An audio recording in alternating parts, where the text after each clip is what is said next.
cerita dari mulut ke mulut nih. Gua punya sahabat lama, El Prisdat, orang yang paling terkenal pada era reformasi. Hari ini dia entah kemana, yang pasti El Prisdat ini pernah menjadi komisaris TVRI ya.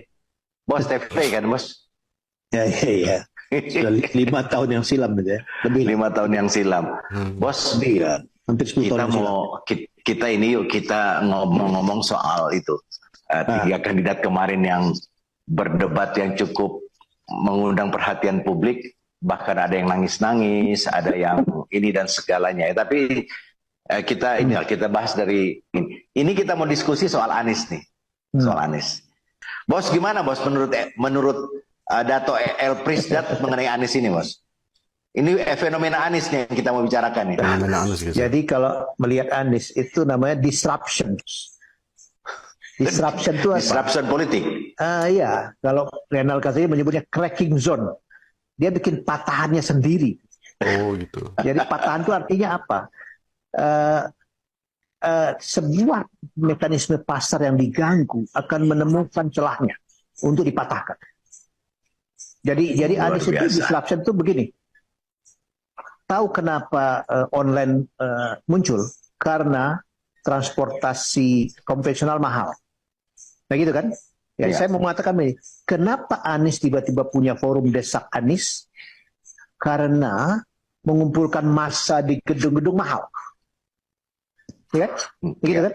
Ya. Kenapa tiba-tiba Anies bisa mendekat ke rakyat tanpa keluar duit? Karena selama ini yang jadi calon presiden kaya dan orang menerima duit. Belum tentu semua orang menerima senang. Jadi Anies itu mendisrupt semua mekanisme politik yang sudah dipertahankan oleh elit untuk kepentingannya. Anies membatalkan itu. Jadi dia mematahkan pemahaman politik publik yang bisa diperdaya selama ini dengan cara dia. Misalnya apa?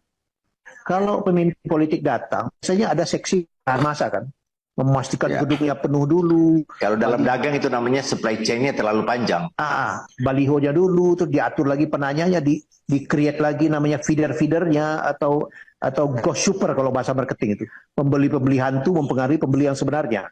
Nah, bahasa politik namanya buzzer-buzzer. Tapi lama-lama kan kepalsuan ini disadari gitu. Nah, Anies membongkar itu semua. Misalnya begini, debat KPU nggak ada level buat Anies. Kenapa? Dia punya forum Desak Anies di pasar, di warung, di mana dihadapin. Nggak ada teksnya. Siapa yang sanggup menghadapi itu? Sejauh ini tidak ada kandidat lain yang sesanggup dia menghadapi pertanyaan cacian makian itu. Dia cool loh. Dan gilanya jawaban dia brilian. Suka nggak suka gitu. Iya, jadi ada fenomena Anies nih. Jadi misalnya begini. Sebelum ini disinggung-singgung ya, saya lupa datanya, tapi beberapa saat yang lalu, mungkin sebulan sebelum inilah ya, bahwa belanja digital paling besar itu 02. Ya kan? Ya. Kemudian 03, baru 01. Dan ramai sekali. Tapi begitu Anies masuk ke TikTok dengan Anies Bubble, nggak pakai belanja, 12,7 juta. Dalam hitungan hari. Mengerikan kan? Jadi pertanyaan, yang belanja kemarin buat apa? Dalam hitungan, dia kan cuma 3 kali ya live TikTok. 1, 2, 3. Hanya tanggal 28 Desember, 29, tanggal 1 gitu. Pick up-nya udah 12,7 juta. Itu menggetarkan semua orang yang mengklaim jago di dunia digital selama ini. Ya, kedua adalah menganggap bahwa anak-anak Gen Z atau milenial ini orang-orang yang tidak kritis dan bisa dimobilisasi dengan mudah dan menerima politik simbolik. Apa itu politik simbolik? Dengan meletakkan Gibran sebagai cawapres, dianggap simbolik mewakili mereka. Atau tidak, gitu loh. Ternyata tidak, gitu kan. Nggak semua kan. Buktinya Anies oke aja tuh. Malah Anies dinobatkan sama K-popers sebagai abah gitu. Itu disruption. Jadi disruption itu terjadi kalau mekanisme alamnya didistorsi begitu jauh. Politik kita kan penuh distorsi. Cara pencalonan, cara rekrutmen, belanja politiknya kan buat distorsi semua. Jadi buat saya... untuk yang satu itu berarti, Bos, untuk yang satu itu berarti emang Anies dalam satu poin itu saja Anies sudah unggul ya? Satu. Yang kedua, Anies ini otentik, Bos. Apa lagi coba? Dia Ya. punya basis pemikiran yang kuat tentang apa yang dia sampaikan. Misalnya apa? Dia menanggapi IKN 400-an triliun. Terus dia mengatakan mengupgrade kota baru. Diketawakan kan? 40 kota. Diketawakan kan? Ingat loh ya, tadi malam debat di Kadin, dia menyampaikan hal yang sama dengan elaborasi lebih jauh. Dan kalian happy. Jadi artinya apa? Rasional itu barang. Daripada kamu cemplungin duit ke hutan belantara nggak ada penduduknya 400 triliun, mending upgrade 10 kota masing-masing 40 triliun dan sudah ada marketnya. Investornya bisa masuk, kehidupannya bisa berkembang. Jadi apa yang dia omongan tuh bukan sekedar jawaban bersilat lidah karena ditanya. Dia punya basis pemikiran yang kuat tentang itu gitu. Otentik kan dia. Otentifikasi itu barang penting, Bos.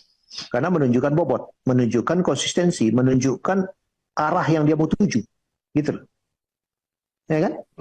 Jadi buat saya ya integritas, kemampuan otentifikasi dan disruption-nya itu gabungan yang tidak bisa dengan mudah diikuti atau ditiru gitu.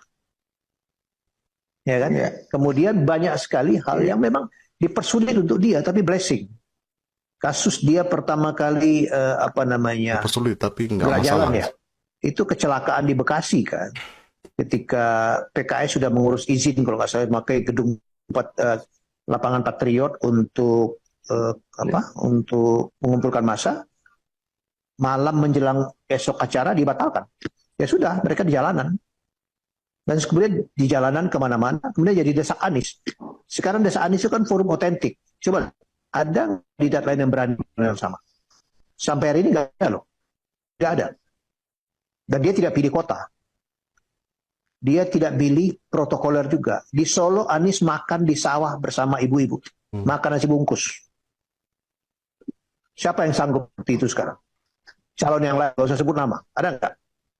Ganjar sudah melakukan hal yang lama dulu, cuma dia nginap di rumah penduduk. Tapi diskusi Ganjar tidak lintas begini. Kalau viralnya adalah dia merakyat. Tapi Anies merakyat dan membuka wawasan. Ya benar ya. Ya kan? Ini penetrasi yang tidak pernah terjadi dalam pemilu sebelumnya. Ini agak susah dilawan.